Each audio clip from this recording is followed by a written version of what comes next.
গত ৫ বছর ধরে বয়স্ক ভাতাভোগী ছিলেন জয়পুরহাটের পাঁচবিবি উপজেলার সীমান্তবর্তী রতনপুর গ্রামের মর্জিনা বেওয়া।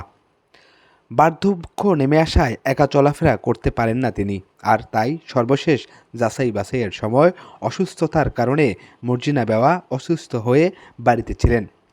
ইউপি কার্যালয়ে উপস্থিত থাকতে পারেননি তিনি, আর এ কারণে তাকে মৃত দেখিয়ে কার্ড বাতিল করে কর্তৃপক্ষ। বয়স্ক ভাতার টাকা না আসায় সমাজসেবা কার্যালয়ে গেলে জানতে পারেন মর্জিনা বেগমকে মৃত দেখিয়ে তার ভাতা বন্ধ করা হয়েছে। আর নিজেকে জীবিত প্রমাণ করতেই সশরীরে হাজির হয়েছে মর্জিনা, অথচ তাকে কিভাবে বা কারা মৃত দেখালো কিছুই জানে না তিনি।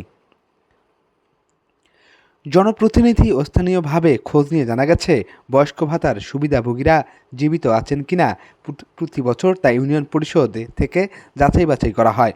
৬ মাস আগে ধরঞ্জি ইউনিয়নের ভাতাভোগীদের যাচাই বাছাই করা হয়। এরপর পরিষদ থেকে সমাজসেবা কার্যালয়ে ভাতাভোগীদের তথ্য পাঠানো হয়।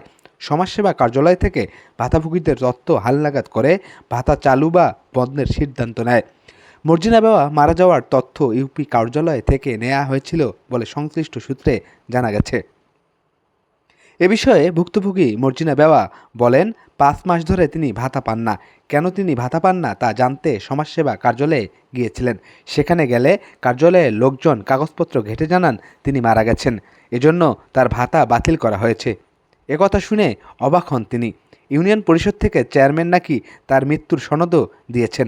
তিনি আরও জানান, ভাতার টাকা তিনি ওষুধ কিনে খান, আর সংসারও চলে এই টাকায়। ভাতা বন্ধ থাকায় অনেক কষ্টে দিন পার হচ্ছে।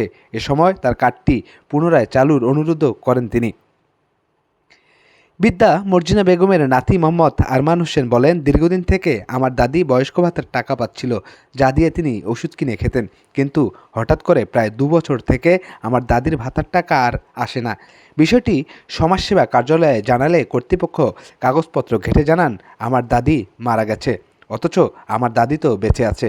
তাহলে কাগজপত্রে আমার দাদি মারা গেল কিভাবে? তিনি আরও বলেন, ধরঞ্জি ইউনিয়ন পরিষদে গিয়ে খোঁজ নেই, সেখানকার তালিকাও দাদিকে মৃত দেখানো হয়েছে। পরে বিষয়টি চেয়ারম্যানকে জানালে তিনি পুনরায় ভাতা চালুর ব্যবস্থা নিয়েছেন। এ বিষয়ে ওই এলাকার স্থানীয় ইউপি সদস্য শফিকুল ইসলাম জানান, ভাতাভোগীদের তথ্য যাচাই করতে সশরীরে ইউপি কার্যালয়ে উপস্থিত থাকতে মাইকিং হয়েছিল। তখন মর্জিনা হাজির হননি। যারা উপস্থিত ছিলেন না তাদের মৃত বলে ধরে নেওয়া হতো। তবে বিষয়টি জানাজানির পর ইউপি চেয়ারম্যান সমাজসেবা অফিসে মর্জিনার ভাতা চালুর ব্যবস্থা করতে বলেছেন। হয়তো আগামী মাস থেকে ওই বৃদ্ধা ভাতা পুনরায় চালু হবে।